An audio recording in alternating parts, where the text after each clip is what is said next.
আপনারা জানেন যে গত 30 সেপ্টেম্বর কাউনিয়া থানাধীন চর আবদানি গ্রাম, চরবাড়িয়া চর আবদানি গ্রামে স্থানীয় আলভি শরীফুল ইসলাম ওরফে সুমন, তার ছেলে লোড সুমন নামে যিনি পরিচিত, এলাকা আধিপত্য বিস্তারকে কেন্দ্র করে ওর সাথে কয়েকজনের বাগবিতণ্ডা হয়। সেই ঘটনার প্রেক্ষিতে সে প্রথমে একজনকে, তারপর আরেকজনকে, এভাবে পর্যায়ক্রমে 3 জনকে সে ছুরিকাঘাত করার এক পর্যায়ে যখন সবাই তাকে ধরার জন্য ধাওয়া করতেছিল, তখন আলোচ্য এই মার্ডার কেসের যে বাদী সোনিয়া বেগম, তার স্বামী আনিসুর রহমান তাকে দেখে চিৎকার দিয়ে ওঠে যে আলভি যাচ্ছে। তখন সে ব্যাক করে এসে তাকে পেটের বাম দিকে ছুরিকাঘাত করে এবং এই ছুরিকাঘাতের ফলে সে গুরুতর অসুস্থ হয়ে পড়ে। পরে তাকে ঢাকা মেডিকেল নিয়ে গেলে সে মারা যায়। মারা যাওয়ার পরে এই ঘটনায় আমাদের 3 জন আসামি ছিল এজাহার নামেও। তো আমাদের সম্মানিত পুলিশ কমিশনার স্যারের একদম প্রত্যক্ষ নির্দেশনায়, তত্ত্বাবধানে আমরা যারা আছি ঊর্ধ্বতন কর্মকর্তা, তাদের নির্দেশনায় কাউনিয়া থানার আমাদের একটা টিম গঠন করা হয়, যার নেতৃত্বে আছেন এসআই হরষিত মন্ডল। তাদের নেতৃত্বে তথ্য প্রযুক্তির সহায়তায় আমরা গত 18 নভেম্বর ঢাকা থেকে এই মামলার যে 2 নম্বর আসামি শরীফুল ইসলাম ওরফে সুমন, লোড সুমন, তাকে গ্রেপ্তার করে এখন বর্তমানে তিনি ডিগ্রি আদালতের মাধ্যমে জেল হাজতে আছেন। বাকি যে 2 জন আসামি, 1 নম্বর এবং 3 নম্বর আসামি, 1 নম্বর আসামি আলভি, তাদেরকে আমাদের ওই টিমটা মানে তাদের তথ্য প্রযুক্তির সহায়তায় কঠোর পরিশ্রম করে নওগাঁ জেলা থেকে তাদেরকে নিয়ে আসতে সক্ষম হয়। তো তাদের বিরুদ্ধে পরবর্তী আইনানুগ ব্যবস্থা প্রক্রিয়াধীন। আর ঘটনায় ব্যবহৃত হয়েছে যে আলামত ছুরি, ওটা উদ্ধার আছে। চাচার বাসা, ও হচ্ছে একদম নওগাঁ, তো ও একদম মানে ও যদি কালকে না হয় আমাদের আয়ও মানে যেটা কঠোর পরিশ্রম করে সে 3 রাত আছে ঘুমায়। ঢাকা থেকে সেই যাত্রাবাড়ি থেকে নিয়ে আসছে, এসে বলতেছে স্যার আমি যদি আজকেই নওগাঁ না যাই এরা চলে যাবে, মানে বর্ডার ক্রস করলে এদেরকে আর আমরা পাচ্ছি না। পরে তার এই টিম মানে ঢাকা থেকে এসে আর লেট না করে আবার চলে গেল নওগাঁ। আর একটু মানে সে যদি ওই রাতেই রওনা না দেয়, যে রাতটা ওয়েট করি, তাহলে কিন্তু এরা চলে যেত, দেশের বাইরে চলে যেত।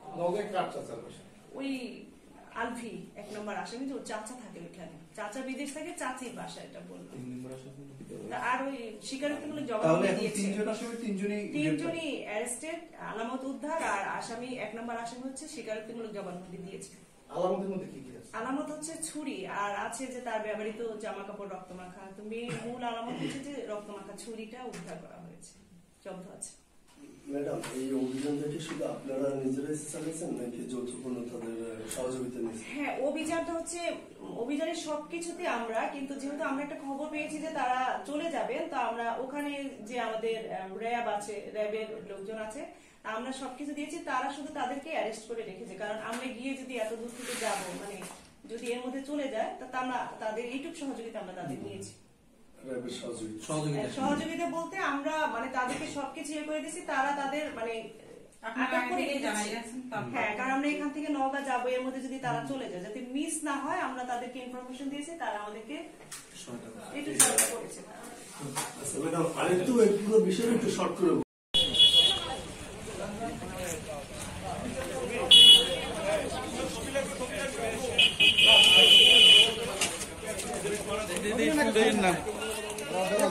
একটু দাঁড়া করেন,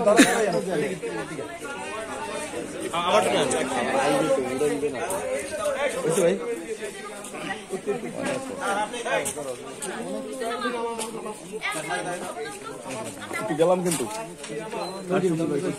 আর সামনে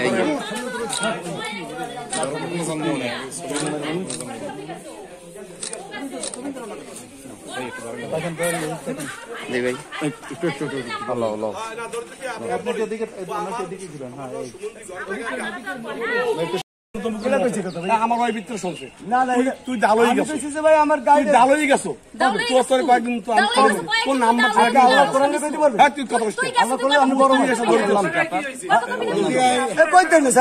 আমি আইসি, আমার জিডি করছি অনেকদিন আমার ভাই মার্ডার হয়ে গেছে আমার ভাই মার্ডার হয়ে গেছে আমার কথা থানা চালাই দিবি থানা চালাই দিবি কি তোর অধিকার কি থানা চালাই দিবি তুই অপরাধী তুই অপরাধী এই তাহলে আমি জিজ্ঞাসা অপরাধী ও অপরাধী আচ্ছা না না আমাকে মাফ করে দিবেন ও